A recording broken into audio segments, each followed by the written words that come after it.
So good afternoon, sir. Good afternoon. Voice clear, Akka? Yes, sir, it's clear, sir. Okay, good. Sir, 1 minute. Start my PPT. Yeah, okay, sir. 1 minute, sir. Yeah, 1 minute.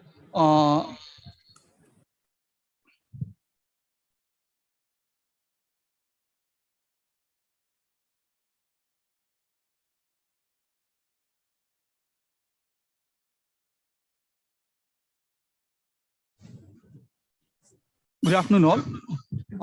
Now I call our coordinator, Yoganand sir, to introduce our today's chief guest.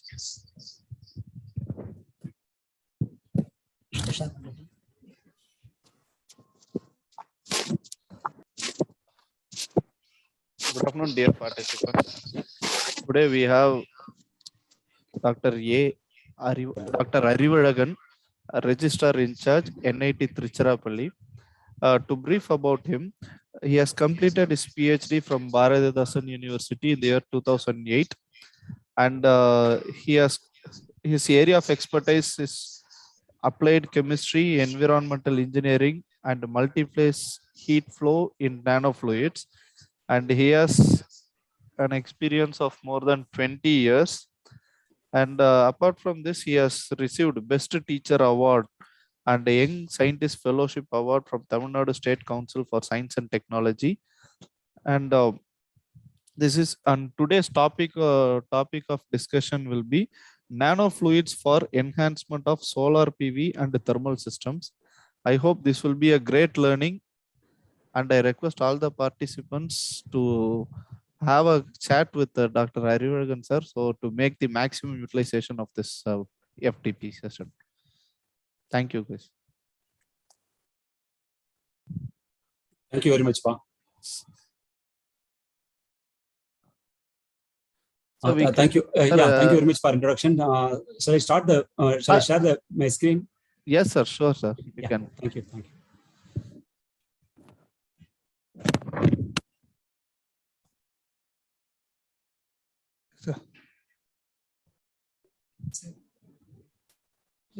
Host disabled participant screen sharing. Yeah, 1 minute. 1 minute, yeah. Sir. 1 minute, sir. I'll make it, sir.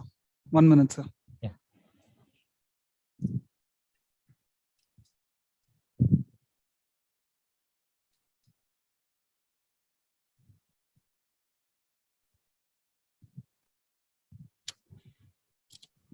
So now you can share the screen, sir.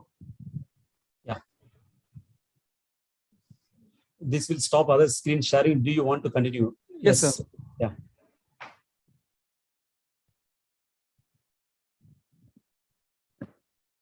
Start.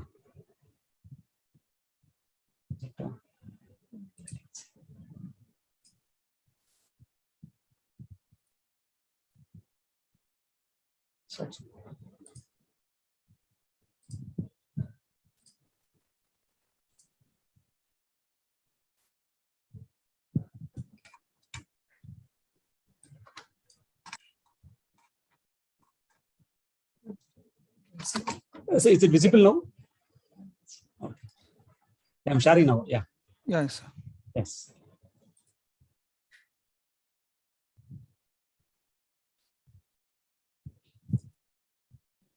Is it visible now? Yeah, yes, sir, it is visible, sir. Yeah. One second. I'll check now whether. Yes. Yeah, I think it's moving or not. Yeah, I think it's moving. I think. Yes, sir. It's moving, sir. Screen share. Yeah.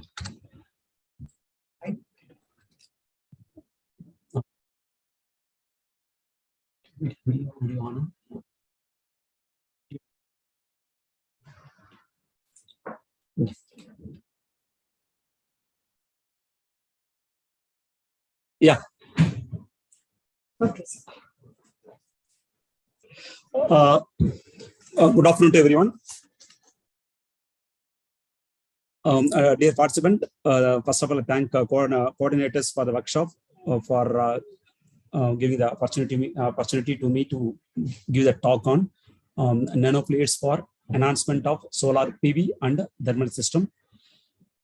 In this talk, I'm going to give only basic introduction, okay, about nanofluids and few applications of nanofluids in the solar and thermal system. That also very basic examples I want to give. Okay, but we can apply for this nanofluids for various lot of applications. But I'm going to give only for few basic examples and basics of the nanofluids. So we'll see step by step about nanofluids. Yeah, introduction. I think the widespread growth of industries and the world's populations results in global energy crisis. So we are going to talk about the energy. So why energy is important? Because due to the population increases and the global energy crisis, that requirement of energy also increases. So that's the reason we are going for we are doing the research for the alternative energy and different kind of methodologies to enhance the energy potential. The rate of consumption of fossil fuel by human is much higher than that at which they are replaced by subsequent geological process.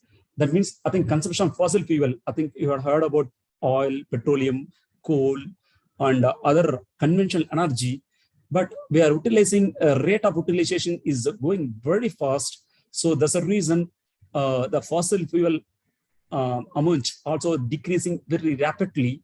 That's the reason we are checking for what are the alternative sources for the energy. Particularly, I think we are expecting that another after 20 to 30 years, the reservoir, I think the oil reserve will come down drastically. That's what we are expecting, but it's not a correct result, but early expectation based on the scientific result. So in that case, what to do? How to produce the energy because of the fossil fuels come down. So what to do? That's the reason we are thinking about how to harness the energy from the other areas. The use of fossil fuels also generate different form of pollutant. That's really important because if you take the any fuel, particular conventional fuel, coal contain, you have heard about carbon, hydrogen, nitrogen, sulfur, phosphorus, everything.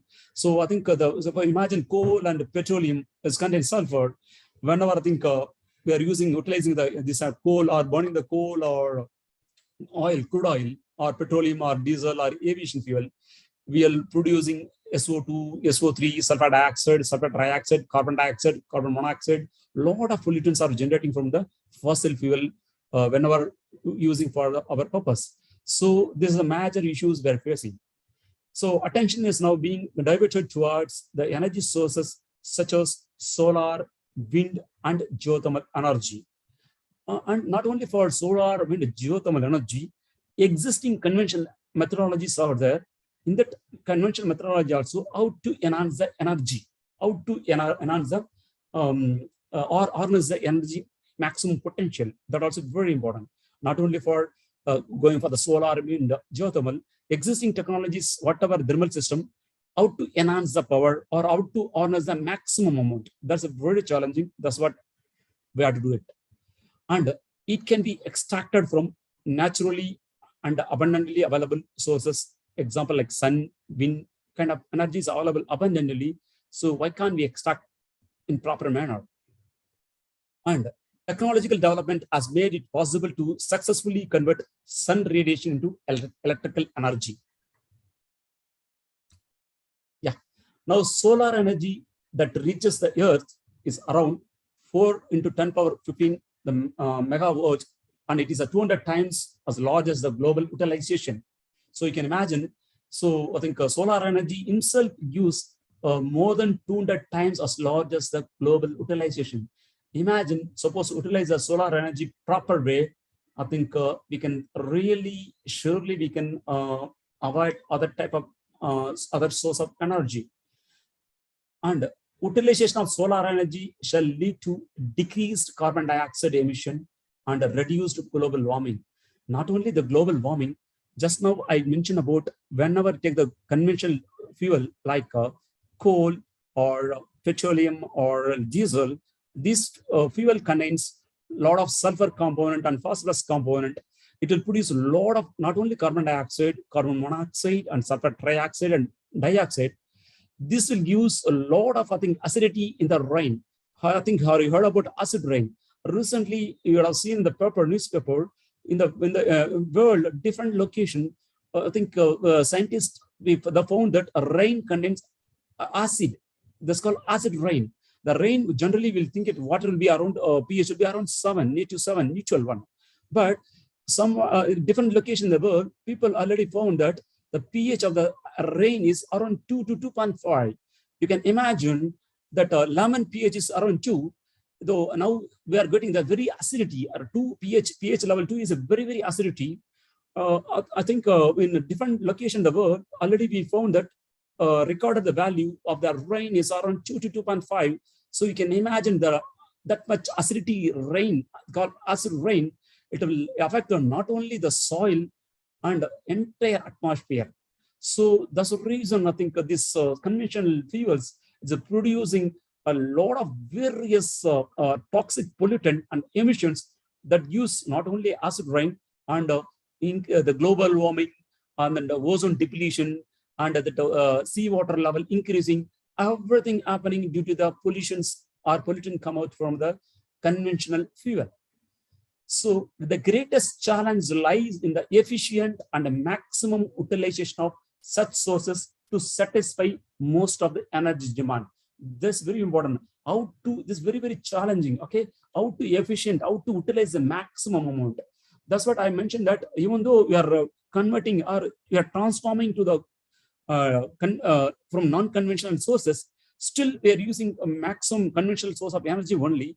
There also we can think how to use the nanofluid kind of things to enhance the energy. One good example I can say is, you would have heard about thermal power plant. Thermal power plant, what will happen actually? We'll use a coal, burning the coal, I think we'll get energy, steam. That steam we'll use it for to rotate the turbine. Due to the turbine rotation, we'll get the electricity. Okay, this is a process going on in the coal. Here, actually in India, we have two important things are there. One is called subcritical power plant, other one is supercritical power plant. So now I think in still in India, plants are there, thermal power plants still were running in the subcritical position. Imagine what is the difference between subcritical and supercritical. Supercritical is nothing but removal of the energy, maximum amount of energy from the per unit weight of conventional fuel. Imagine 1 kg of coal is there. Now subcritical plant were able to enhance or harness the energy only 40 to 50%. Imagine we'll convert all the thermal power plant into super critical power plant. We can remove 70 to 80% of energy or harness energy from the 1 kg of coal. In that case also, we can reduce the pollutant, we can increasing the efficiency of the plant. This is a one way for to address the challenges for the currently available conventional plant. But we have to think about how to utilize the energy or utilize the sun or wind energy for the efficient and maximum utilization for the day-to-day life. That's very challenging, very challenging one. Therefore, enhancing the performance of solar energy technology is a crucial importance. Okay, how to utilize the solar energy is a commonly possible by three systems. One is called solar photovoltaic system, solar thermal system, and their combination. So what is solar photovoltaic system? I think you have heard about the solar photovoltaic system is a composed of one or more solar panel. Okay, it consists of one or more solar panels combined with an inverter and other electrical and mechanical hardware devices. Okay, that use energy from the sun to generate electricity. So photovoltaic system is nothing but it consists of or composed of one or more solar panels and inverter and electrical and mechanical hardwares to use energy from the sun to generate electricity. Here in the solar photovoltaic system, solar panels, what is the use of solar panel? Solar panel is absorb and convert the sunlight into electricity. The inverter is to convert the output from direct to alternative current. And we have to generally nowadays people are using in the solar photovoltaic system, they're using the tracking system, solar tracking system, because of I think whenever I think the solar sun direction changes, this entire panel also will change, direction will change based on the solar tracking system. And nowadays battery to store the excess energy, is nothing but integrated battery also available in the solar photovoltaic system. So the solar photovoltaic system that consists of solar panels, solar inverter, and a solar tracking system and integrated battery. All three things are there. So the solar photovoltaic system generally will use some 1 to hundreds of panels based on the output of the energy requirement. Okay, one more issue is the solar photovoltaic system is the dust formation. Okay, whenever the dust formation happen frequently, so how to avoid the dust formation or how to remove the dust layer on the photovoltaic system, this also very challenging one. Okay, nowadays a lot of vibrating system, lot of passive and active systems are available to remove the dust particle settle as a layer on the top of the solar photovoltaic system.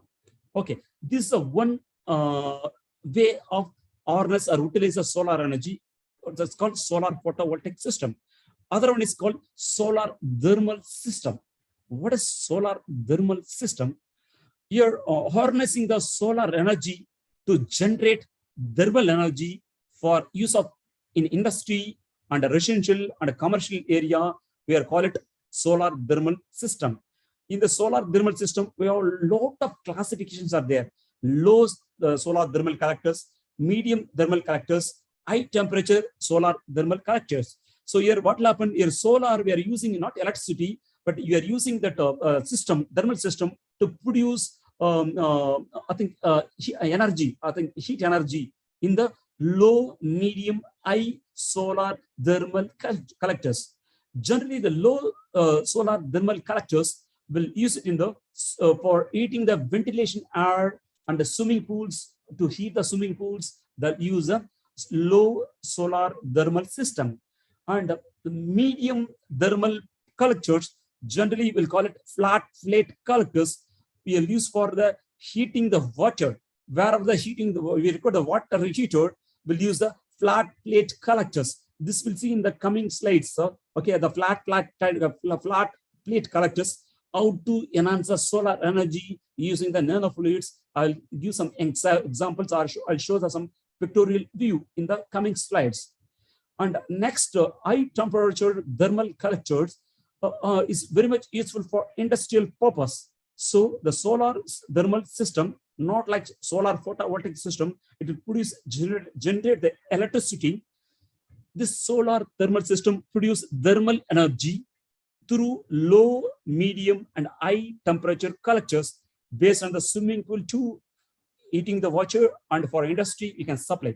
Sometimes the combination of solar photovoltaic and solar thermal system also is used for a particular specific purpose to enhance the utilization or to increase the efficiency of the energy, solar energy. Sometimes they'll go for the combination also.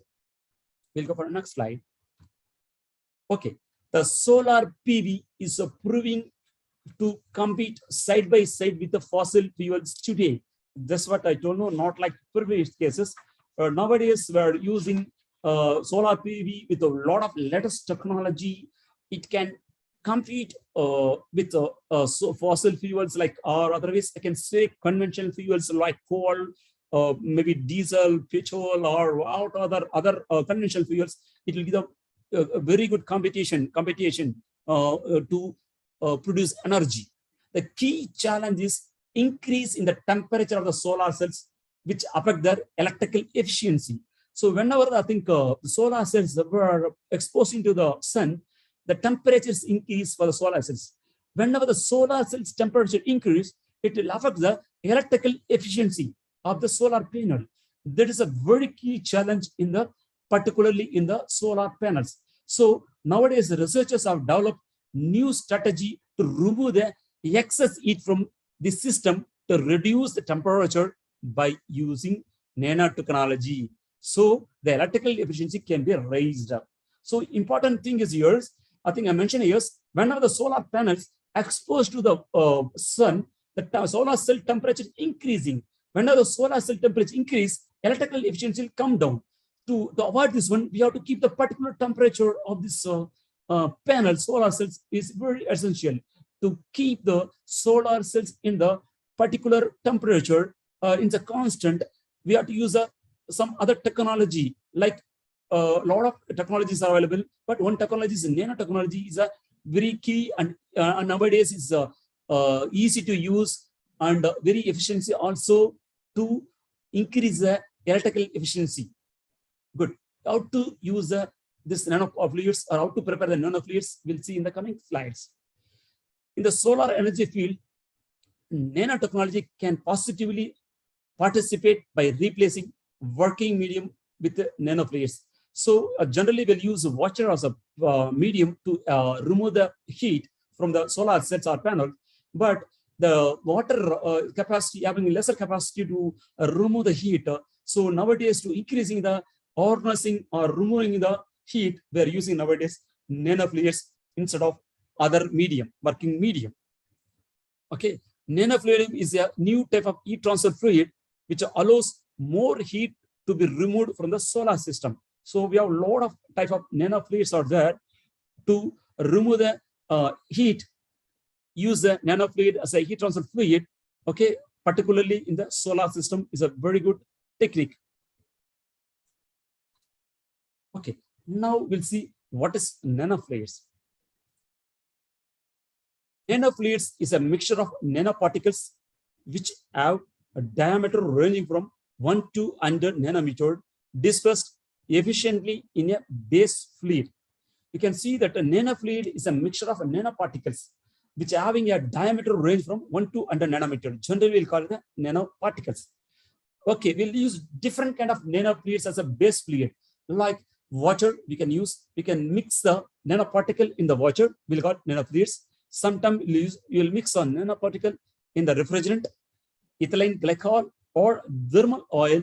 Based on the applications, we have to choose the base fluids. Generally, water is the cheapest and easily and also abundantly available medium. So that's the reason people are using water as a medium for prepare the nanofluids using the nanoparticle. But other mediums are used whenever the specific purpose, the requirement is more, or requirement is there, we'll use the other type of base fluids. By using the nanofluids, the heat transfer through the fluid as well as thermal performance of the whole system can be enhanced. So using the nanofluids, we can thermal performance of the system can be enhanced. I'll show some picture, or maybe I can show the one flat plate collector example also, maybe one small diagram with some graph, how the nanofluids are increasing the thermal efficiency. That also we'll see. Before going to that one, we'll see some more slides about nanoparticles. Now, nanoparticles can be classified into three major classifications: metal-based, carbon-based, and nanocomposites-based. These are the major three classifications of nanoparticles out there. Now we can see here, the first one is left-hand side is a metal-based. We have metals and metal oxides. And nanoparticles, we can classify into carbon-based and nanocomposites-based nanoparticles also available. Here we can see in the metal that maybe aluminum, iron, silver, copper, aurum is nothing but gold, zinc, a lot of metals are there. Metal oxides, I mentioned here Al2O3, TaO2, titanium oxide, copper oxide, silicon dioxide, a lot of maybe zinc oxide, magnesium oxide, a lot of metal oxide particles are there. These metal oxides particles are nothing but the crystalline solid that contain a metal cation and oxide anion. The metal oxide is nothing but the crystalline solids that contain a metal cation and oxide anion. Okay, this generally oxide of metal, we'll call it metal oxide. Generally, oxide of metal, we'll call it metal oxide. This metal oxide contain metal cation and oxide anion. The metal oxidation takes place when ionic chemical reaction occurs on a metal surface while oxygen is present. So using this methodology, we're able to produce aluminum dioxide, magnetite, iron 3 oxide, lot of metal oxides, we're able to produce it. Next is, you can see that these are metal-based nanoparticles. I mentioned whatever this is metal-based nanoparticles. Other nanoparticles is carbon-based. carbon-based nanoparticle, we can classify into 3 categories: fluorines, carbon nanotubes, graphene. The fluorines is a allotrope. Allotrope is the form, one type of form. It's allotrope of carbon, whose molecule consists of carbon atoms connected by single and double bond. It's nothing but fluorines. The graphene is nothing but, graphene is a single layer of carbon atom, or I can say the mono layer. The graphene is a single layer of graphene, the carbon atom, tightly bound in a hexagonal honeycomb lattice form. It's nothing but graphene. There's otherwise carbon nanotubes. I mentioned is SW and MW, single wall carbon nanotube and the multi-wall carbon nanotube. Okay, this so I think based on the multi-wall carbon nanotube, we can see the multi-wall. Where are the multi-walls are there, more porosity and surface area will be more. Where are the more surface area and porosity? So automatically the more surface area and porosity and pore volume is more. Automatically the enhancement of energy will be more, even though amount of the single wall and multi-wall are both the same. Due to the porosity and the surface area and pore volume, enhancement will be more in the multi-wall carbon nanotube. What I'm saying is, imagine you take the 1 gram of single wall carbon nanotube, you take 1 gram of multi-wall carbon nanotube.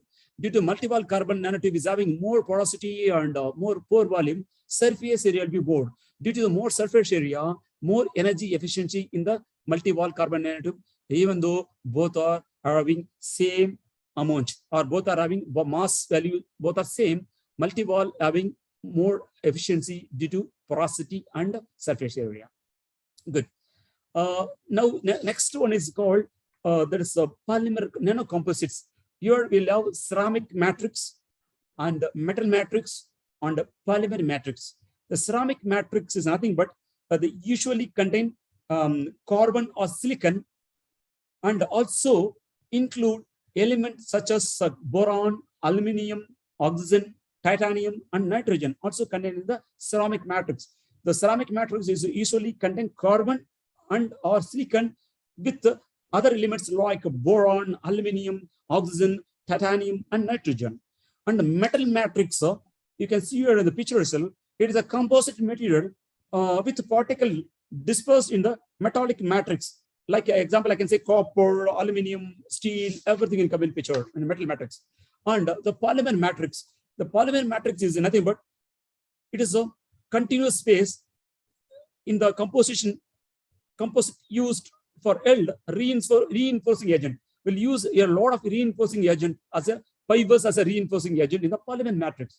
So we have major 3 classification: metal-based, carbon-based, and nanocomposite-based. And nanocomposite is ceramic, metal, and polymer matrix. Nowadays, a lot of applications are there based on ceramic and metal and polymer matrix. Okay, you can see the examples here. A lot of examples of particularly mentioned, automobiles they are using nowadays.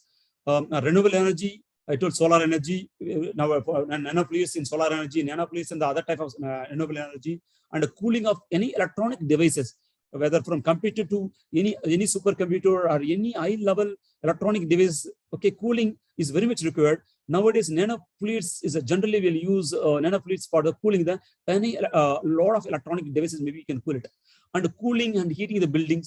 Industries, lot of industries nowadays started to use nanofluids. And aviation. Imagine aviation fuel. Okay, aviation fuels due to adding the nanoparticles in the aviation fuels. I think a lot of articles are there. Maybe the particle also nowadays we are using in the some particularly for some I think aviation areas to nanoparticle coupled fuel as the fuel for aviation fuel. Okay, that means we have plenty of applications are there. Nanofluids. Okay, we'll use hybrid nanofluids. Sometimes we'll use 1 nanofluids. Sometimes 2-3 nanoparticles mixed or 2-3 nanofluids mixed together will form hybrid nanofluids. Also may be possible. Okay, sometimes using the homogeneous nanofluids, hybrid heterogeneous nanofluids will give more impact than homogeneous nanofluids. Okay, nanofluids are primarily used for their enhanced thermal properties as a coolant in heat transfer equipment such as heat exchangers, electronic cooling system, and radiators. So the heat exchangers, no, I think you have heard about heat exchangers, you have studied about heat exchangers as thermal expert, or maybe you are a mechanical or thermal energy student. You would have heard about, I think, shell and tube heat exchanger, or maybe the we have double pipe heat exchangers and helical coil heat exchangers, plate type of heat exchangers. Lot of heat exchangers are there. Nowadays, people are using nanofluids in heat exchangers to enhance the heat transfer from hot fluid to cool fluid, or cool fluid to hot fluid, everywhere, or maybe both the ways possible, to remove the energy from one fluid to other fluids using the nanofluids. It's very much possible. Maybe you can go for with the maximum efficiency also. And electronic cooling system also, nowadays people are using nanofluids, and radiators also, to cool the radiators, people are using nanofluids. And nanofluids in solar collectors is another applications where nanofluids are employed for their tunable optical properties. That also nano solar collectors also, people are using nanofluids. And nanofluids can also be used in thermal energy storage and solar cells. And I'll give one example for solar energy system. Maybe solar energy system and thermal energy system. We'll see one example, okay, in the coming slides. And these nanoparticles enhance the thermophysical property of the nanofluids or nanoparticles due to the Brownian motion, which gives it an advantages over the conventional fluids used. So you have heard about Brownian motion. Okay, due to the Brownian motion, okay, these nanoparticles are moving one place to other place. Okay, keep on moving. So one more thing you have to keep in your mind. I think this nanoparticles. Why I think I'll explain why the nanoparticles are not joined together. Why is not making the agglomeration? That will explain the coming maybe in coming slides. Due to the Brownian motion, this thermophysical property is increased due to the Brownian motion. So why the Brownian motion happening? They will see. This application of nanofluids are in engineering as well as medical area now. A lot of applications are there. Okay, a lot of plenty of applications. Medical field I mentioned here. I'll give an example. I think you have heard about Parkinson disease. In the Parkinson disease, what will happen? I think that whatever the comments we're getting from the brain to the nervous, it will be the breaking will be there. I think we are conveying the comments from the brain to nervous. Failure will be happen. Due to the failures, the Parkinson disease will happen. So Parkinson means that the brain give the command, take the pen, but hand cannot pick the pen because of due to there is a break in the commands or something like that. To avoid this one, nowadays nanotechnology people are using. I mentioned that single wall carbon nanotube, multi-wall carbon nanotube. Nowadays, I think is available. I think multi-wall carbon nanotube is a very, very thin tube, nano-sized plate. They'll fix in the brain. The very nano-size that multi-wall carbon they fix in the brain, and they'll activate through the system outside. They'll activate the brain system. Due to the brain system activated by the multi-wall carbon nanotube, it will give the proper signal to the nervous system. So automatically we can avoid the Parkinson disease. Okay, but main drawback is in this medical arena is this that multi-wall carbon nanotube. One fixes the brain, fixing into the brain is not easy, very cumbersome, very challenging. Once you fix it up, maybe what are the impact? After 5 years or 10 years, we have to replace it. It's a new area, but I hope in future we'll fix that nano plate. No need to worry about in the 20 to 30 years or 50 years also. It will be the proper instruction or command to the nervous system. They're very much possible. So what I'm saying is, imagine nowadays people are using the nanotechnology not only for engineering in the medical arena. Medical area is very challenging, but we can use it nanoparticles or nanoplate or nanofluids in the entire area. So the cost of production of nanofluid has become a barrier for its commercialization. There's a major challenge, particularly for the cost of the production of the nanofluids. So we are also in the laboratory, we are using nanoparticles in the kg, okay, 1 kg, 2 kg nanoparticles mixed with the 50 liters or 100 liters of water. And then that nanoparticles how to apply for the various application in engineering. That's what we are using in our laboratory. But the cost is no doubt is a very, very challenging one. But what I'm saying is cost of the production of nanoparticles or nanofluids, because whenever you want uniform size nanoparticle, imagine I want 1 kg of nanoparticles in the 5 nanometer size. In that case, uniformity is very essential. I want the same 1 kg particle should contain all the particles should 5 nanometer. It's not easy, very challenging. We'll get it surely. But whenever the uniformity is there, the cost of the nanoparticle also huge. So whenever the cost of the particles increase, nanofluid cost also increase. Once the nanoparticle cost increase, whenever we go for commercialization, we'll face the challenges.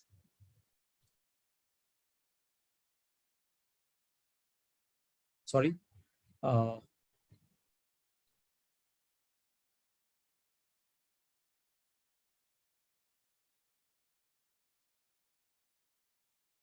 Yeah, the cost of production of nanofluid has become a barrier for this commercialization. Next, we'll go for properties of nanofluids. Okay, properties of nanofluids.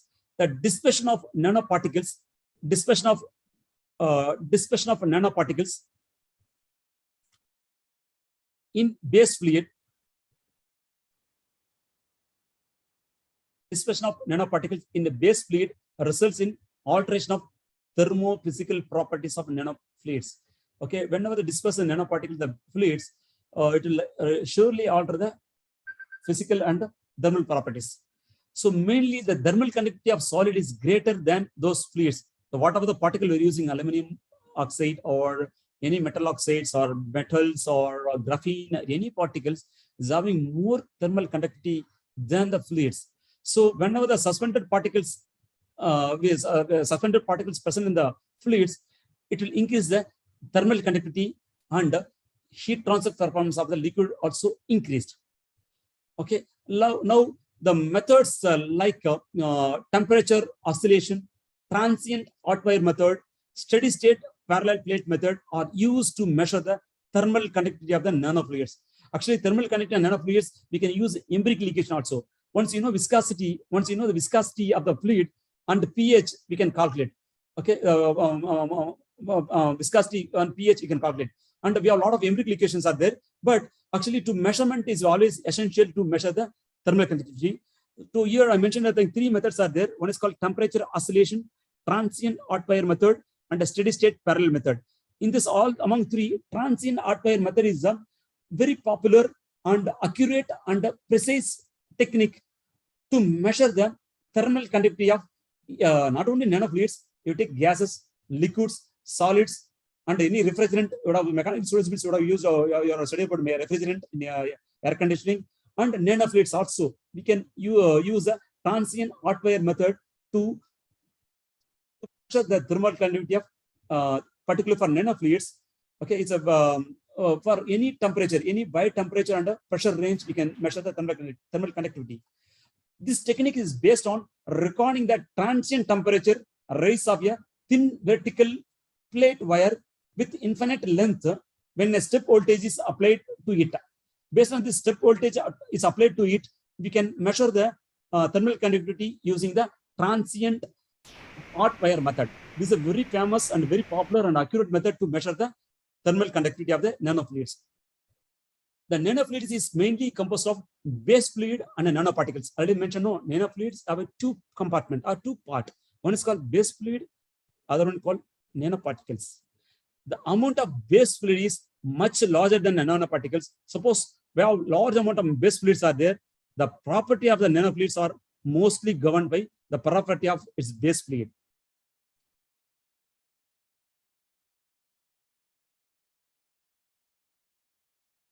Okay. Okay. However, addition of nanomaterial shall definitely alter the properties. But I have one small doubt. I think before going to nanoparticles, how this nanoparticle, whether what is the nanoparticles having, whether what is the charge, negative charge or positive charge?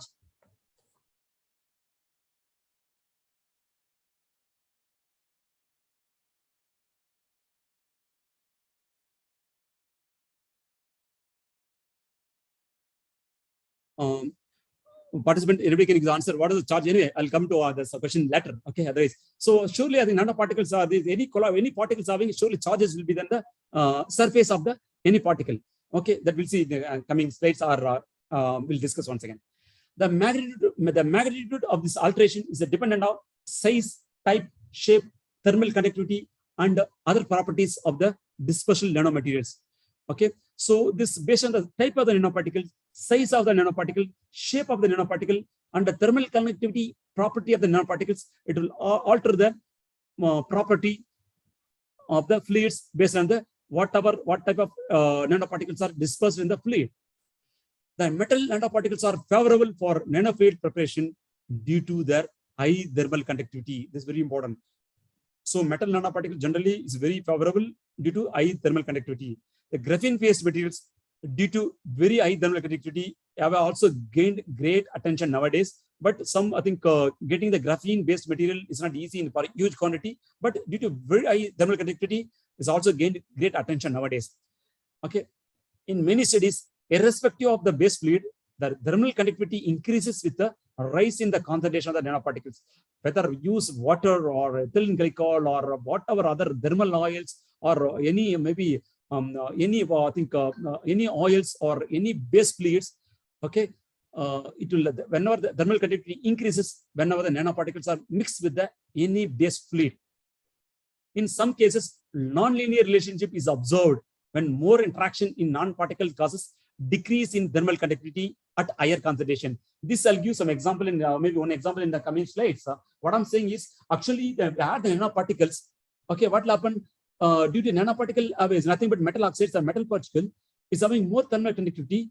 The nanofluids thermal conductivity also increases. But imagine you keep on adding the nanoparticle in the fluid. What will happen? The concentration of the nanoparticle increase, but thermal conductivity decrease. That's what it says here. See, I think nanoparticle adding to the base fluid, surely thermal conductivity increase, but only particular concentration. You increase the more than particular concentration. Imagine 1% concentration, 2% concentration. You keep on increase the nanoparticle. What will happen? The thermal conductivity also increase. After some concentration, due to more concentration also, it won't give more impact. The thermal conductivity decreases. I'll show the graph in the coming maybe slides how the thermal conductivity decreases even though we're adding higher number of or more volume percentage or weight percentage of nanoparticle. It won't give effect. So in that case, optimum level of concentration of nanoparticle we have to mix into the base fluid. This is very important. We can't add just like that nanoparticle into the nanofluids or nanoparticle into the base fluid. Okay, agglomeration. This is very important. Agglomeration causes settling of nanoparticles. So before that, I asked one question: how the particles are gaining the charges? I have mentioned that nanoparticles, whether negative charge or positive charge, it will gain the charges. Nanoparticles gain the charges. I've heard about the colloidal particles. I think due to the four important phenomena, any particle occurring the charges on the surfaces. Example, I can say one minute.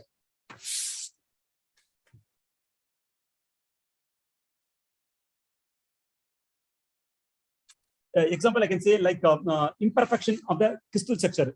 Due to, I think, imagine any particles are there in imperfection. In certain cases, the particles may acquire the charges as a result of isomorphic replacement within the crystal lattice. So due to the imperfection in the crystal lattice, particles occur the charges. Maybe charges are there. This is one way of occurring the charges. Other way is adsorption.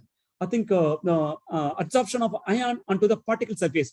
Due to the ions, I think positive or negative ions, adsorption of the positive or negative ion on the particle surface also a reason for the particle occurring the charges. Other thing is ion dissolution. Certain colloidal or nanoparticles substance occur an electrical charge if the oppositively charged ions of which they are composed don't dissolve and equally. Suppose whenever it won't dissolve, whenever the oppositely charged ions they are composed of oppositely charged ions don't dissolve equally, at that time also particles occur charges. The last one is ionization of the surface site. Due to the particles occur electrical charges through the ionization of the surface functional groups. This is the four reason the particle occurring, maybe other reason also. These are four important reason particle occurring the charges. One is called ionization. that particles acquire the electrical charges through the ionization, and due to the ion dissolution is happening due to the wherever the charge ions don't dissolve equally, and other reason is absorption of the ions on the particle size. Okay, I think due to absorption, AD absorption, not absorption of the particles on the surface, and other thing is imperfection of the crystal structures. This is the four reason I think the particle occurring the charges on the surface.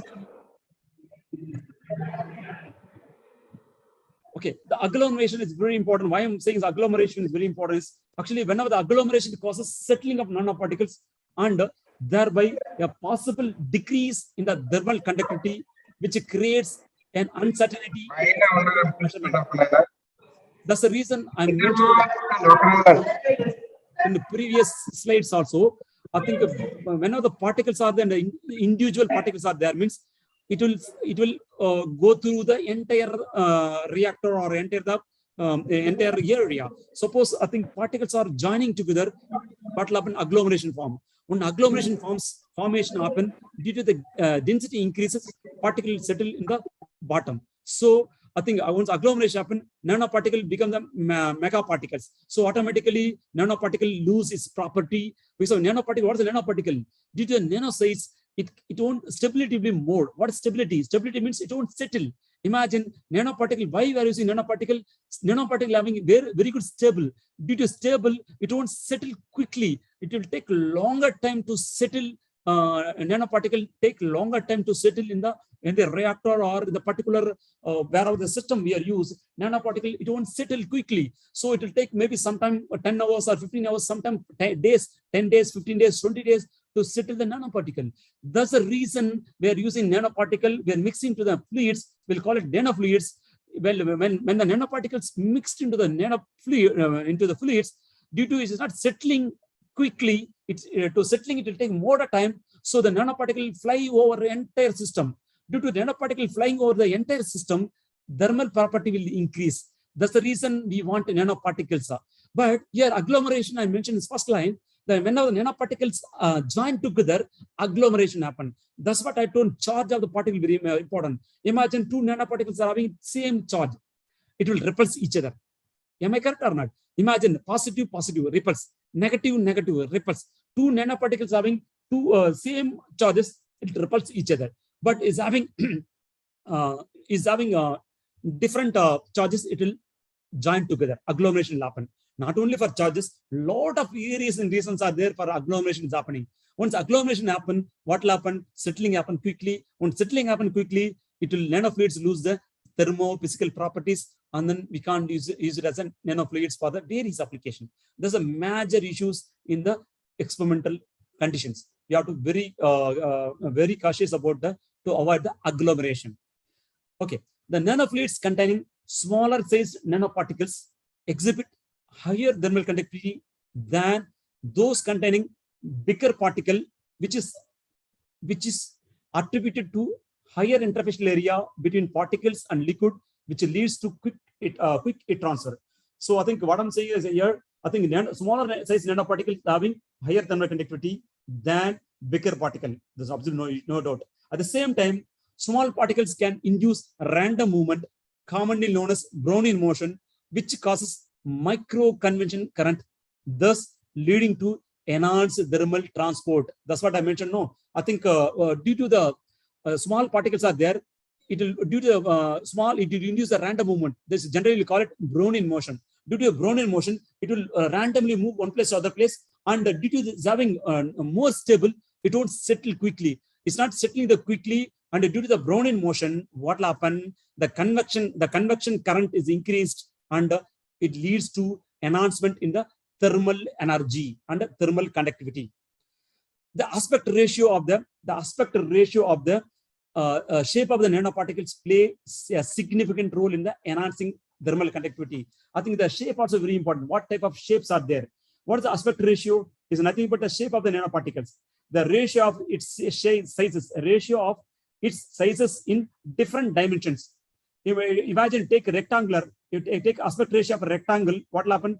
Aspect ratio of rectangle is nothing but the ratio of its a longer size to its shorter sides is nothing but aspect ratio of rectangle.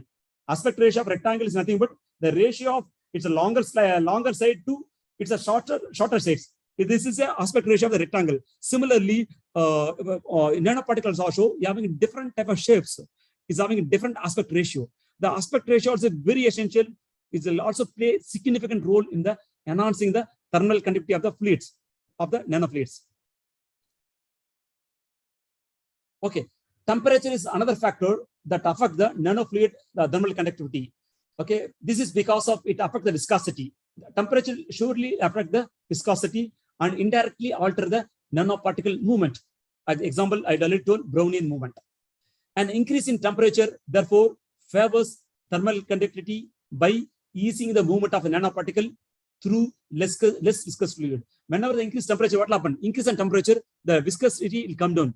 Whenever the viscosity will come down, and then the particle movement will be very easy. The Brownian motion of the particle will be easy in the less viscous fluid than more concentrated viscous fluid. So increase the temperature, the viscosity will come down. Less viscosity, the more movement of the Brownian movement, more Brownian movement means more thermal conductivity. Maybe chance are there.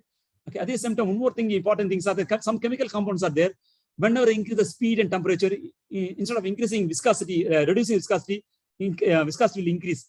That is the uniqueness of chemical engineering component. Chemical components are there. Some components are there. Is this component increasing the stirring speed instead of reducing the viscosity will increase. That type of compound also is available. Only very less components are there in the chemical engineering chemical components. Majority components will viscosity will reduce whenever increasing the temperature and stirrer movement or maybe velocity. Good. Change in temperature of nanofluids also influences clustering of nanoparticles. That's what I told, clustering of nanoparticles or agglomeration. These things also will affected by the temperature. So we have to keep the temperature in the proper manner and optimized manner to avoid the clustering and agglomeration.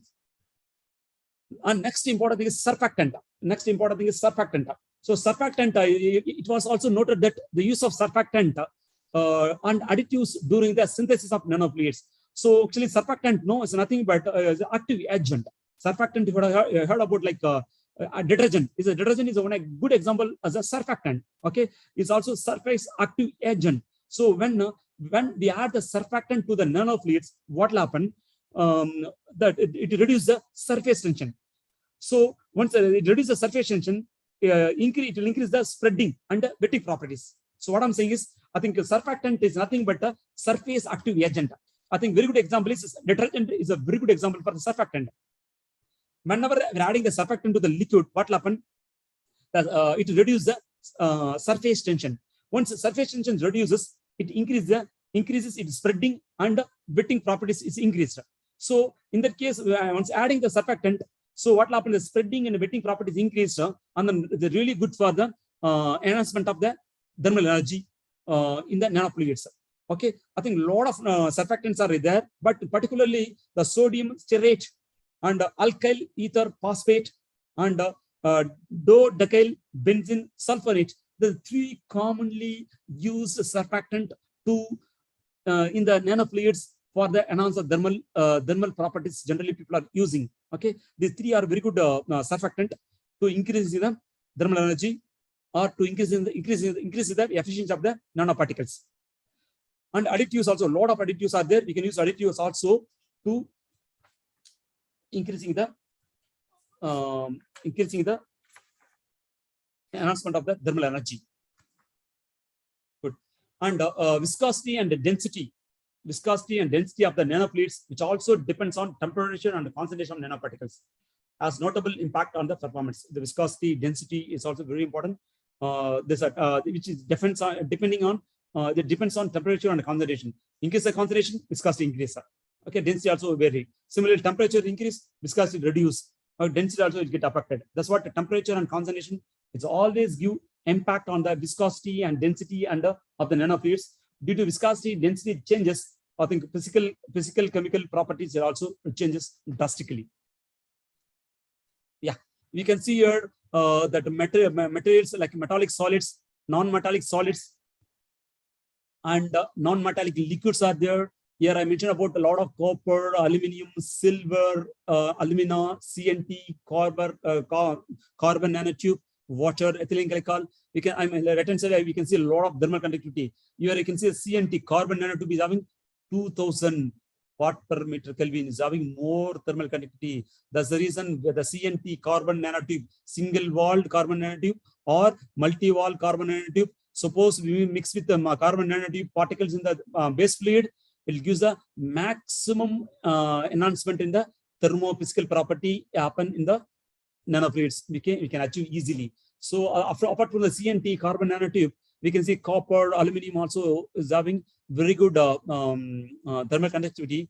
We used to, I think, CNT compared to CNT, copper, aluminum, is easy to produce a mass scale, and maybe even though less, wherever we have lesser, I think, efficiency required, we can use copper, aluminum. But CNT, due to having higher thermal conductivity, we can use it for the specific purpose or wherever we want higher thermal enhancement or efficiency. So base fluid generally will use water, ethylene glycol. So water having more thermal conductivity. So water is the cheapest material abundantly available. So better will use water as the major case as a base fluid, particularly for the to prepare nanofluids. You can see your other important thing is percentage enhancement. We can see silicon dioxide, SiO2 nanoparticles, Al aluminum, Ag the silver, multi-wall carbon nanotube. Lot of things are there. Okay. So here see you can enhancement of electrical and thermal efficiency of various nanofluids. So one thing you can see here, I think see you can ask multi-wall carbon nanotube is having lesser thermal conductivity, but because of weight percentage, you can see 1 weight percentage. But we can see here, I think Ag is a 9 volume percentage more, 9%, 9 volume percentage. Weight percentage, you can see SiO2 is a 3 weight percentage. So we are not comparing equal percentage. Once we compare the equal percentage, surely the multi-wall carbon nanotube gives a maximum or more thermal efficiency and more electrical efficiency than other nanofluids. But here, just I'm showing that picture here, percentage enhancement. But we can see that blue color thermal efficiency is more, but electrical efficiency is lesser. But thermal efficiency will be more for SiO2, everything. But it's based on the, once again, percentage, weight percentage, volume percentage. What is weight percentage, volume percentage? What I was studied, no, weight percentage is nothing but the mass of the solid to the total mass of solution is nothing but weight percentage. Weight percentage here, 3 weight percentage means the mass of solid or solid is here, here's SiO2. Mass of solid to the total mass of solution is the weight percentage. Volume percentage is nothing but the volume of the solid and the solution that gives the volume percentage. Okay, we can't compare volume percentage and weight percentage, both are different. Okay, whenever you want to compare the nanoparticle efficiency, we have to compare with the weight to weight percentage or volume to volume percentage. Volume we can compare, weight we can compare, but we can't compare the weight and volume percentage because it vary, both will vary. Correct? So weight percentage is nothing but mass of solid to the total mass of solution. Volume percentage is nothing but volume of the solid and the solution. Okay, what are the advantages? I'll quickly maybe go through. I think time is short. Another 10 minutes I have to complete.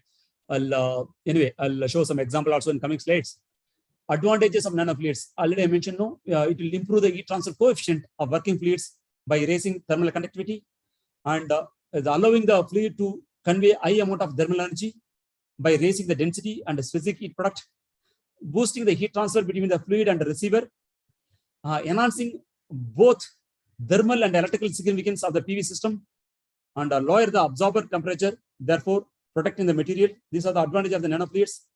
Disadvantages is a very important. I want to share some important points. High cost of production is a no doubt, and preparation is a very major challenging. And using nanofluids may lead to high operating cost. High operating cost due to increase in the pump work. Imagine, so the fluids contains a nanoparticle. Whenever the fluid contains particle, what happened? The concentration, whenever the particle concentration increase, density increase or viscosity increase. Whenever the density and viscosity increase, we need more power. We need more pumping power to push the fluid one place to other place. So the using nanofluids may lead to high operating costs due to increase in the pump work because of the fluid is having more concentrated, more viscosity due to more present in the nanofluids is having higher density and higher viscosity. Due to higher viscosity and density, we need more pumping power required to push the fluid one place other place. So this is a major disadvantage of the nanofluids. Sometimes when the operating condition of the system or by natural convection and exposed to high temperature. So sometimes we use natural convection. I think heard about natural convection and forced convection. Natural convection has happened due to the density difference. Due to the density difference, what will happen? The particles will move from one place to other place due to the natural convection by the density, by difference in the density. And due to the exposure to higher temperature, what will happen? The nanoparticles could agglomerate. Whenever the nanoparticles agglomerate, what will happen? The stability, unstable behavior will happen. Stable means nanoparticles will be fly. It won't settle. It's called stable. Unstable means what will happen? Unstable means this nanoparticle, whenever joined together, due to the different type of charges or due to the different type of phenomena, when the nanoparticle join together, what will happen? It will form an agglomeration form or maybe a cluster formation. Now, once a cluster formation happens, it will become unstable. Once become unstable, it become density will be increased. Once the density is increased, settling will happen quickly. So due to settling happen quickly, the particle nanofluids lose its thermal property, enhancement of thermal property, and thermophysical property will come down drastically. That's a major issue. And a nanoparticle can cause erosion and corrosion to the metallic component of the system or even clog the flow passages. That will happen surely because of the nanoparticle is having different type of shapes. So this having metal particles, no, it will cause the erosion and corrosion to the all the pumping components or the flow components, pumps, pipes, or joining materials, or valves. All things will be get affected by the nanoparticles. That also major problems in the using the nanofluids. Some nanoparticles have some toxic effect on the environment and human health. We have to be very careful about using the nanoparticles. Imagine in our skin system, we have openings are available in skin. Okay, due to openings are there in our skin system, there's also nano size. Suppose you're using very minimum or maybe lower level, very less nano sized particles. What will happen? It will penetrate the skin opening. Once penetrate the skin opening, what will happen? It will go to inside the human system. It will affect the entire body of the human. So in that case, we have to be very careful whenever use the nanoparticle, particular for the various different kind of application. Handling is very essential. You have to handle very carefully. Otherwise, it will give a lot of impact on the environment and human health. Okay. Next, in preparation, we can prepare the nanofluids into two types. One is called single step method, other one is called two-step method. The single step method, what will happen? The evaporation and the condensation condense the nanoparticle directly in the base fluid in one step. The evaporation and the condensation of the nanoparticles directly will happen in the one step. In the two steps, it will happen in the two steps. That's the only difference. So you can see the two-step method. In this method, what happened? Nanoparticles are prepared as a first stage, then mixed with the base fluid by using ultrasound or some other higher shear methods. So in two-step methods, we'll prepare nanoparticles separately, mix with the base fluids using an ultrasound. Once you use ultrasound, what will happen? It will enhance the Brownian motion. Once enhance the Brownian motion, stability will increase. Once increase the stability, the particle don't settle quickly. It will take a longer time to settle. So in that case, a longer time to settle, we can use the nanofluids for the various application for the industrial purpose. That's called two-step methods. In single step methods, we'll use everything in the one step itself. Okay, if the nanofluid is prepared by using the ultrasonic bath or pulsed ultrasonic, the process will be categorized as a indirect sonication. Sometime what will happen? No, we'll put the ultrasonic bath will be there. We'll pass ultrasonic waves to the maybe the container. Inside the container, nanoparticles will be there. This is called indirect sonication. Sometimes we'll pass the sonication directly to the liquid. This is called direct sonication. But indirect sonication is always better than indirect sonication is always better than direct sonication due to various reasons. Because sonication also gives a lot of other impact. Similarly, high pressure homogenizer is considered the most effective method for the nanofluid preparation. Other methods like stirrers, shakers. Sometimes we'll use the shakers. And sometimes we use stirrers. Stirrer means mixing. We'll use like propellers, turbines, stirrers to stirring the nanofluids to increase the stability. But generally, in ultrasound is give the more stable Then other method like stirrers, shakers, and homogeneous. Then three ultrasonic method is better to increase the movement of the particles in the nanofluids. So this is gives more efficiency than other method. Yeah, you can see the examples of nanofluids from literature here. We can see here, I think, like water, vegetable oil, distilled water, ethylene glycol, lot of base fluids given in the left-hand side. And surfactant used, you mentioned is without surfactant, with surfactant, everything. And preparation is two-step or single step. And dispersion mode is ultrasonication. Major cases ultrasonication. I told no, vibrator is only 1 or 2 cases. Otherwise, people are using nowadays ultrasonication. Dispersion mode is very good because of stability will increase. When stability increase, I think particle won't settle quickly. So it's really useful for industrial and thermal energy applications. Nanoparticles also mentioned here. Various type of nanoparticles are there here. Okay, from graphene oxide to silver and carbon nanotube. A lot of things are there. These are reference given here. Maybe this slide is very much useful for you too, because these are the various fluids people are prepared. Okay, different type of base fluid with the surfactant, and they mention about what is how much efficiency increased also available in this particular reference. You can go through the reference, you'll get idea. So here we can see that that hybrid nanofluids, how to prepare. Okay, nanoparticles are prepared using grinding or milling, salt gel. These are the methods to produce the nanoparticles. Vapor phase. These are the various methods are available to produce the nanoparticles. Once the nanoparticles are produced, okay, it will mix with the base fluids and then will prepare the nanofluids. Nanofluid 1 nanoparticle with one base fluid produce nanofluids 1. Similarly, nanoparticle 2 and with the base fluids, it will produce nanofluid 2. So both nanofluids 1 and 2 join will give the base fluid. Okay, will produce base fluid, and these two nanofluids join once again with some other base fluids. That's called hybrid nanofluids. Okay, this hybrid once again will go for ultrasonication or magnetic stirring, homogenizing, and then we'll get the hybrid nanofluids. What I'm saying is nanoparticles are there, mixed with the base fluids, will prepare the nanofluids. Nanofluid 1. Nanofluid 2 we can produce from particle plus base fluid. Nanofluid 1 and nanofluid 2 we can mix into the base fluid. This we can go for the ultrasonication or magnetic stirring or homogenization. These three we are doing reason is to increase the stability. Once increase the stability, what will happen? The particle is good. We can use it for a longer time. So this is called hybrid nanofluids. So imagine whenever I think we have different type of property required. We have thermal conductivity property. We need I think sometime electrical charge is also very important. Sometimes we need I think some other property. Okay, some other properties. So so based on properties, some imagine the CNT tube, carbon nanotube use is having more thermal property.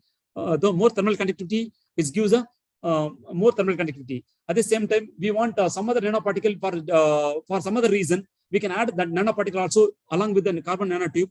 We can produce hybrid nanofluids. So Sir, this hybrid, sir, 1 second, sir. Yeah. So your PPT right now it is not visible. Can is you visible or please not? share it? No? No, sir. Please share it again, sir. Oh, okay. Second.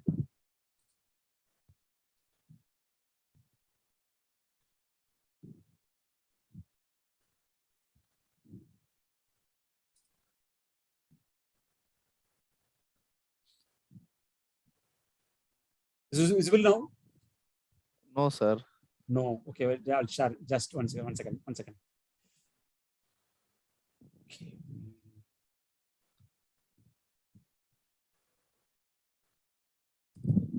Is visible now? Now it is okay, sir. Yeah. This hybrid, I think, shall I repeat once again, or this hybrid nanofluid I mentioned or not? Shall I have to repeat once again now? Yes, Okay, it is quickly I'll clear, share now. sir, Okay. it is. The hybrid nanofluid is nothing but nanoparticles. We are adding to base fluid. We are producing nanofluid 1, and we are adding the nanoparticle 2 with the base fluid gives nanofluid 2. After adding nanofluid 1 and 2 in the base fluid, we can produce the composite nanofluids. These composite nanofluids undergoes ultrasonication and magnetic stirring. It will produce hybrid nanofluids. So the hybrid nanofluids having different kind of nanofluids we can add. one nanoparticle having higher thermal conductivity, other nanoparticle having other electrical charges. Due to one nanoparticle having electrical charges property, required electrical charges, other nanoparticle having a required amount of thermal conductivity, both we can add, we can use for particular application. This is called hybrid nanoparticles. Okay, here these are the very important properties. I told stability. Stability, it's a very important property of the nanoparticles. Okay, so stable, I think the stability is based on charges. So I think due to smaller charges is having it will occur the charges on the surface. Suppose both are having same charges, it will repulse each other. So due to repulse each other, agglomeration happening is it be very, very minimal. So less agglomeration means more stable. More stable means more thermal property enhancement, maybe chance are there. So single step methods give high stability, and the two step methods already told. One method is we have to prepare the nanoparticles and then we have to mix it in some second step. Here we have to add the surfactant or some other additives to increase the stability. And avoiding agglomeration is very low level both the cases, and avoiding storage. Also, we can say a single step is I think is having you can see I think problem. Okay, avoiding storage is always important, and uniformity. But we are getting two-step method is very important. For uniformity is we are achieving in the two-step methods, and a larger quantity may be produced in the two-step method, not in the simple, not in the single-step method. And the quick process, two-step methods are very quick because of two different methods. Different times we can do two methods, two parallel we can do the two steps. But single step is not like that. It's a totally one step discussion happening in the only one step. These are the property of the single and the two-step methods. So these are the applications. I'll go through quickly. Maybe another. I'll take a few minutes. Okay, I'll go through very quickly. The application of the nanofluids. We can use solar collectors, photovoltaic system. I already told what is the photovoltaic system. Starting itself to you. Photovoltaic system is nothing but thermal system, the thermal system and the photovoltaic system. I told starting itself in starting itself. Okay, the photovoltaic system is consists of solar panels and inverter and solar tracking system. I told starting itself, and the solar water heaters, solar geothermal combined cooling system, evaporative cooling for greenhouses, water desalination. A lot of applications are there for application nanofluids. But here I'll give small, not too small examples. But we can see a lot of papers are there for the entire area. Water desalination plant and cooling system, solar water heaters, solar thermoelectric devices. Everywhere people are using nanofluids for enhancing the property of the thermophysical property. So here I think I go through very quickly. So here you can see solar collectors. Solar collectors collect solar energy by absorbing sunlight and converting into heat energy. Nanofluids are used as a working fluid instead of water to increase the efficiency. You can see here glasses are there. Bottom all in between the bottom and glass, we have nanofluids are there. Okay, the solar collectors, we are collecting the solar energy by absorbing the sunlight, and we are using nanofluids to enhance the transfer rate from the panel to the fluids. Here in the paper they mentioned golden nanoshell particles. You can see the efficiency will increase 70%, even at low concentration. You can imagine, you can mention is 0.05 particle of volume fraction. It's not mass fraction, it's volume fraction. This much low concentration volume fraction, 70% of energy efficiency increased up to 70%. But even though cold nanoshell particles are costly, but you can see the 70% enhancement is very, very, I think, a significant one. And the various types of solar collectors includes flat plate collectors, evacuated tube collectors. These are the type of solar collectors are there. So this is the entire system. The flat plate collectors, solar collectors is the entire system. You can see here that solar plate collectors and heat exchangers, rotameters, drain pump, thermocouple, everything will be there. This is the entire setup. Okay, they full of entire setup. So here we will use the nanofluids, and then using the entire setup, the flat plate collector setup, we using the nanoparticles. We'll go to imagine there's a solar panels are there. So it will heat will be enhanced here, and then go to heat exchangers. The nanofluids become cool. Once the nanoparticles cooled, once again the nanoparticles pumps through the number one, the flat collectors, solar collectors. Once again, the nanoparticles, it will acquire or get the heat. Once you get the heat, it will pass it to once again to heat exchanger. In the number 3 is the heat exchangers. It will cool once again, so we can recycle it. What I'm saying is nanoparticles. So once per 20 or 30 liters, we can recirculate using the heat exchanger and pump setup. So what same nanoparticle we can use it for many times to remove the energy from the solar flat plate collectors. Okay, so that's very much possible. So now you can see the efficiency enhancement in the flat plate collectors using nanofluids. So different type of nanofluids they mentioned here. At the same time, we can see that different type of volume percentage, weight percentage they mentioned in the articles. Here I given in the composite, maybe in the one slide I given different type of volume percentage. Okay, we can see TiO2 2.5 volume percentage gives more efficiency. Maybe we don't know about this, even though I mentioned about different volume percentage and weight percentage, we don't know about what type of mechanism they used.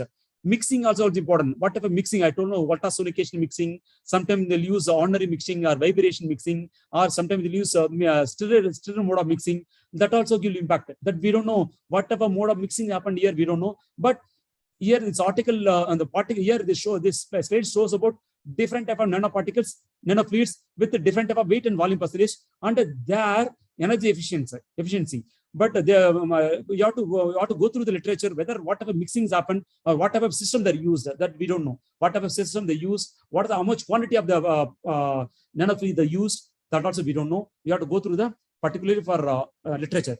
This is not available here. This is only gives about overall view about various volume and weight percentage, different type of nanofluids, and what is the efficiency enhancement percentage. In percentage, we can see 50% is the TiO2 is happening, and we can see here particular for Al2O3 also, and the CO2. These are things is happening, and the TiO2 is gives TiO2 nowadays. I think titanium oxide, plenty of applications are there. Is plus Al2O3, aluminum oxide, copper is having like these are the materials. Nowadays, people are concentrating more in the industry, in the massive scale. And I'll show some picture. I think in our my MTech students, they did small work. They study the effect of nanofluids and insert on the efficiency and the friction factor and heat transfer characteristics of the solar water heater. So how the enhancement happen due to the concentration of nanoparticles under mass flow rate. I'll show that this is a setup we used, water heater. Okay, is available in our college. Okay, that solar water heater. Okay, this is a solar water heater tank. Here there's a panel is there. Okay, here we'll use nanoparticles Al2O3, aluminum oxide. Base fluid is water, and inside the you can see the inside the panel. Okay, the tube. No, inside the tube we insert the coil insert. While insert the coil inside in the tube of the solar panel, what will happen? That turbulent flow will be created. Due to the turbulent flow created, and the nanoparticles are present in the solar panel, the enhancement of heat will be happened more. That's the reason two impacts are there. One is called nanofluids, other one is wire coil insert. Wire coil insert to give the turbulent. Due to turbulent motion, what will happen? I think mixing will happen. Due to turbulent motion, mixing will happen entire tube. So due to mixing the entire tube, that heat transfer will happen properly. And number two, nanoparticle. Due to nanoparticle having more stable, it will and having more thermal conductivity, it will also remove the maximum amount of heat transfer from panel to the fluid. So both the way we are achieved the increased efficiency in the water heater. So this is input data. The solar radiation is a time. This is a general data. Okay, we taken what is the solar radiation time from morning to evening. In what time that maximum the radiation we achieved. So on the absorber plate temperature also we have calculated in the different timings. So main important thing is I want to show you is we can see the efficiency. Here we can see efficiency of the 0.01%. That's what I want to inform you. See, you can see here 0.01 volume percentage gives better efficiency than 0.02 volume percentage of the nanofluids. So reason is here is, so that's what I mentioned. No, even though we know, I think you see plain tube is at bottom. So plain tube with water, lesser efficiency. And with insert, you can see the second one with insert. What the insert is nothing but this insert. When the insert is inside the solar heater, so we can see efficiency increased maybe 10%. Due to the inserts are inside the tube, it will increase the turbulent motion. So enhancement happen 10% approximately. I'm saying, but we can see that yellow color 0.02 volume percentage is giving another 10 more percentage. And then you can see the 0.01 volume percentage gives another 10 more percentage. But you can ask one question, why more volume percentage give lesser efficiency? That's what I told, no? So you keep on increasing the nanoparticles, it won't give impact. Sometimes you keep on increasing the nanoparticle more than particular concentration, what will happen? What will happen? The agglomeration may be happen, or sometimes stability will come down. Stability will come down due to the more particles are adding, concentration is increasing, the viscosity will increase and density will increase, and agglomeration maybe chance are there due to temperature and due to the more particle concentration, due to the more interaction between the particles, the agglomeration will happen. Okay, due to maybe that is one reason. Other reason is maybe we have to check whether charges also due to I think more concentration. I think the contact of the particles will be happen. Maybe the contact of the particle to particle will be more. Due to contact of the particle to particle more, we don't know about charges. We have yet to do the work. What is the charge of the surface, whether negative charge or positive charge? Due to charge also, sometimes the agglomeration will happen. Once agglomeration will happen, so efficiency will come down. So that's what I'm saying is the concentration is very important. We can't keep on the increase the concentration. So in what concentration we have to add? Sometimes based on the various parameters, so it will affect the concentration. We have to find out what is the optimum concentration, what is the optimum mass fraction or volume fraction of the nanoparticle. We can mix it with the nanofluids or base fluids to prepare the nanofluids to increase the efficiency. This is very, very important. So here efficiency is a time, same trend is same. We can see volume percentage 0.01 is gives more efficiency than 0.02 volume percentage. And different flow rate we calculated. So inference is the mass flow rate increases efficiency, mass flow rate increases efficiency of the solar evaporator. And the other thing is important thing is insert also is having more efficiency, but the increase in the concentration efficiency decreases in the case of nanofluids with insert. So if we increase, it gives increase in the thermal property, but not more increase. 0.01% gives good, but 0.02% gives lesser efficiency. This is the overall view.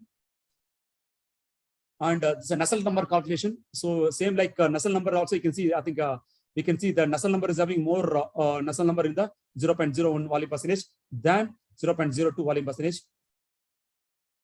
So I'll show one more last friction factor and pressure drop is a very essential phenomena. It will affect the efficiency of the thermal property of the nanofluids. So this is a pictorial view of the flat plate characters. So one more work we are doing is this is called enhancement of heat transfer in agitated vessel. I don't know, this agitated vessel is very unique one, particularly for agitated vessels or used as a mixtures, aerators, as a reactors, particularly in the chemical or biochemical industries. Okay, here in agitated vessel, agitation is happening here. Agitation is one of the important chemical engineering operation. Okay, and together with the material transport and heat transfer, it's happening in the that agitated vessel is very important for the chemical engineering phenomena. Okay, here also what happened actually, we prepared different type of nanofluids in the agitated vessels, and then we use different type of nanofluids. Example like TiO2, CuO, L2O3, everything we checked here, and then we check what is the nanofluids enhancement in this setup. Okay, so here we can see the water. Here helical coils also is available. These are the helical coils. The helical coils will pass the. Here we can see. I think in helical coils, whatever I think slanting lines, nothing but helical coil. Inside the helical coils are there. Okay, inside the agitated vessels. In the agitated vessels contains nanofluids. The helical coils, nothing but will pass the water. So due to I think we'll apply the heat in the bottom. H1, H2 is nothing but heater.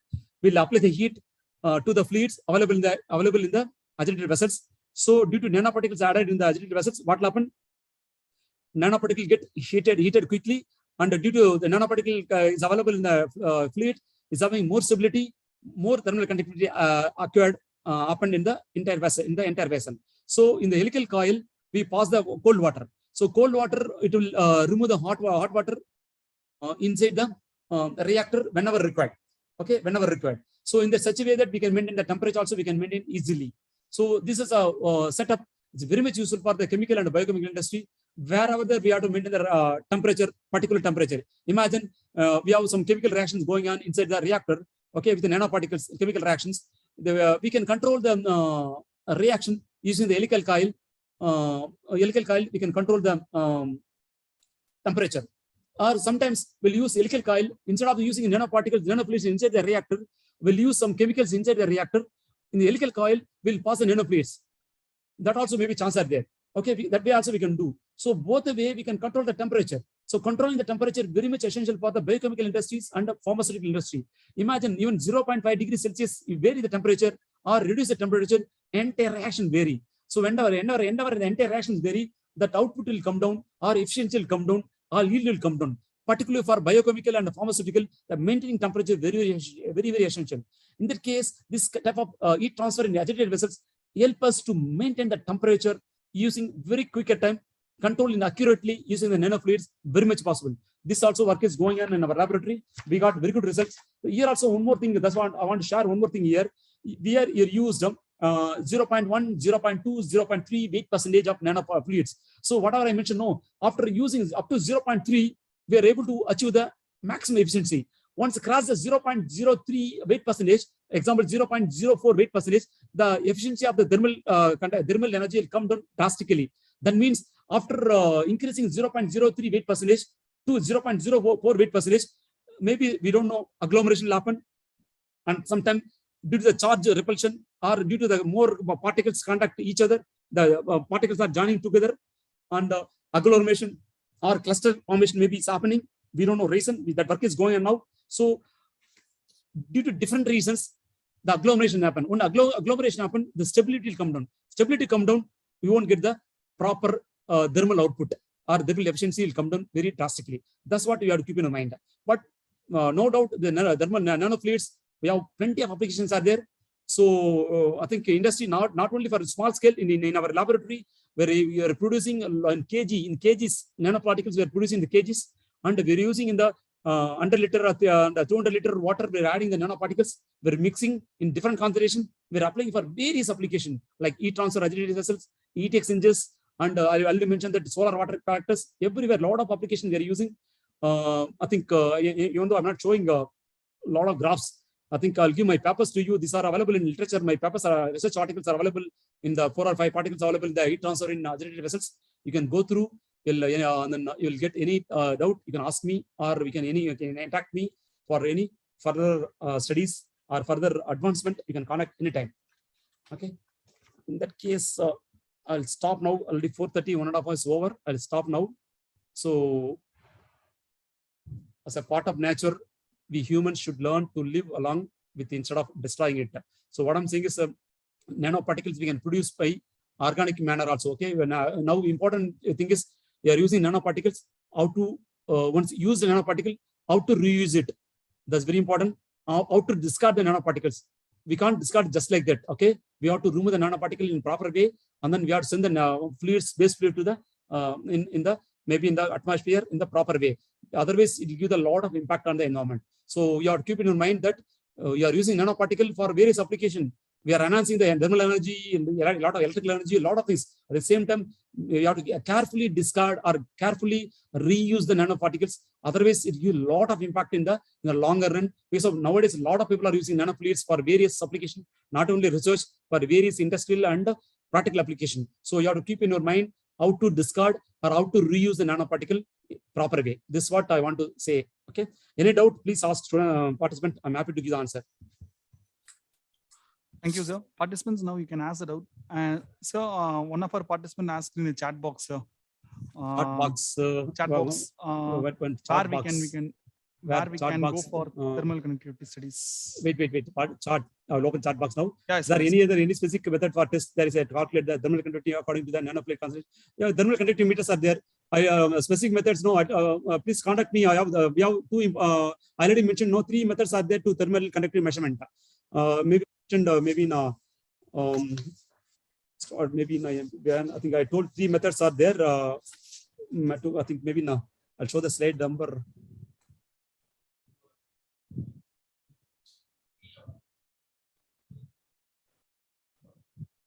Yeah, here I told nothing. Transient hot wire method, steady state plate method, and temperature oscillation. But transient hot wire method is very good. So based on transient hot wire method, I told what is the transient hot wire method, that all the thermal conductivity meters are based on the whatever majority of the thermal conductivity meters based on this method only it will operate. So this gives more accurate result so than other methods. So but some other empirical equations are there, available in literature. Please contact me maybe after the class. I'll give some empirical equations, but from that also we can get the thermal conductivity.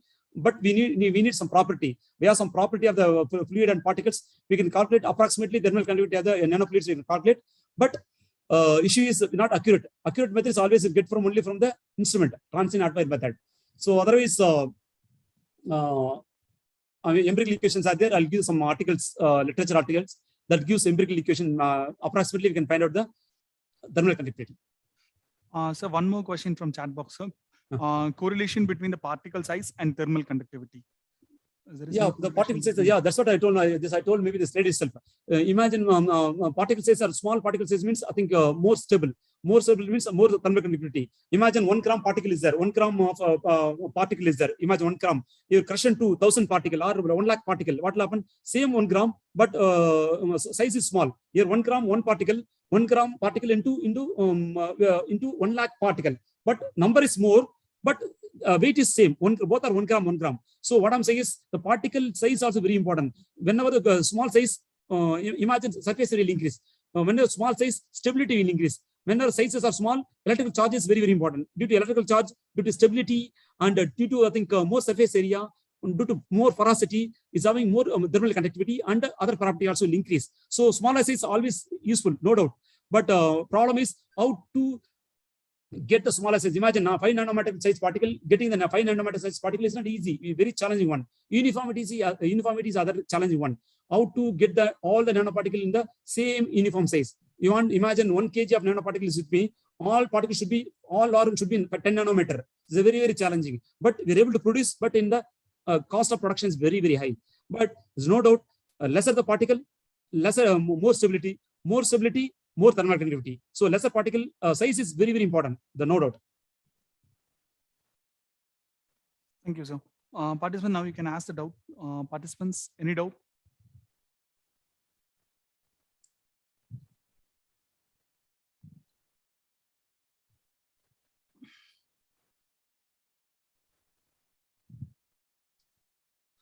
So, okay, sir.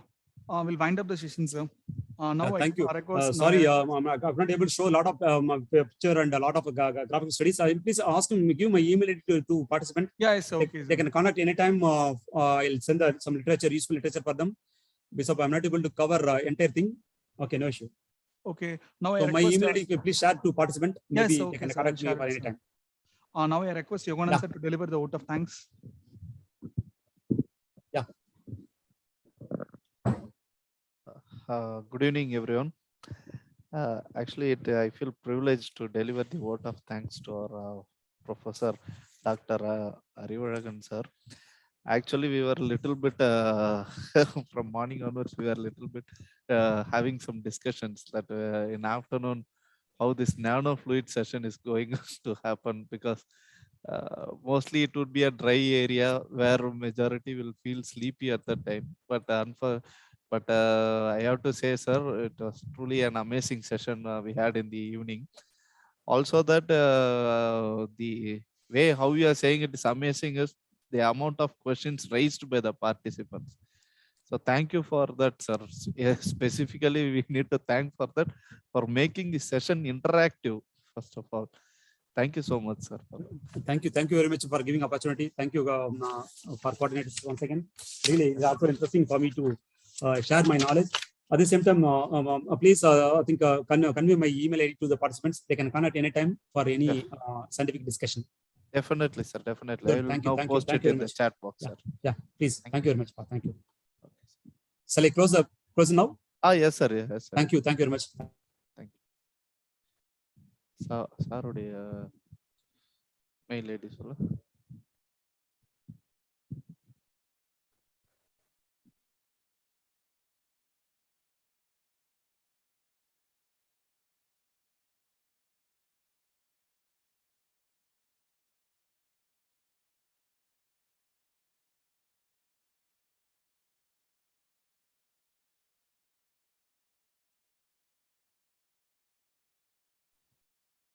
Participants, after filling your feedback, you can leave.